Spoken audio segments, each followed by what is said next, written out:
ভাইরে ভাই, ইন্টারনেটের একটা ভয়ঙ্কর জিনিস কি জানেন? আপনি 5 বছর আগের কথা ভুলে গেলেও ফেসবুক আর নেটিজেনরা ভুলে না। সম্প্রতি সামাজিক মাধ্যমে নতুন করে ভাইরাল হয়েছে কন্টেন্ট ক্রিয়েটর রাকিব হোসাইন এবং মেহেদী হাসানকে নিয়ে একটি পুরনো ভিডিও। ভাইরাল হওয়া ক্লিপের মধ্যে দুজনের মধ্যে উত্তপ্ত বাক্য বিনিময় দেখা যায়, এমনকি হাতাহাতি মুহূর্ত নজরে এসেছে। ভিডিওটি ছড়িয়ে পড়ার পর শুরু হয় ব্যাপক আলোচনা। বিষয়টি নিয়ে এবার মুখ খুলছেন রাকিব হোসাইন। তিনি জানান, ভিডিওটি অনেক পুরনো এবং তখনকার পরিস্থিতিও ছিল ভিন্ন।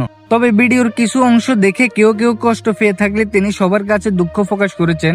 রাকিব আরো বলেন, মানুষ মাত্রই ভুল। জীবনের বিভিন্ন সময় অনেক সিদ্ধান্ত ও আচরণ থাকে যেগুলো পরে হয়তো ভালো মনে নাও হতে পারে। তাই অতীতের বিতর্ক না বাড়িয়ে ইতিবাচক বিষয়ের দিকে মনোযোগ দেওয়ার জন্য আহ্বান জানিয়েছেন তিনি।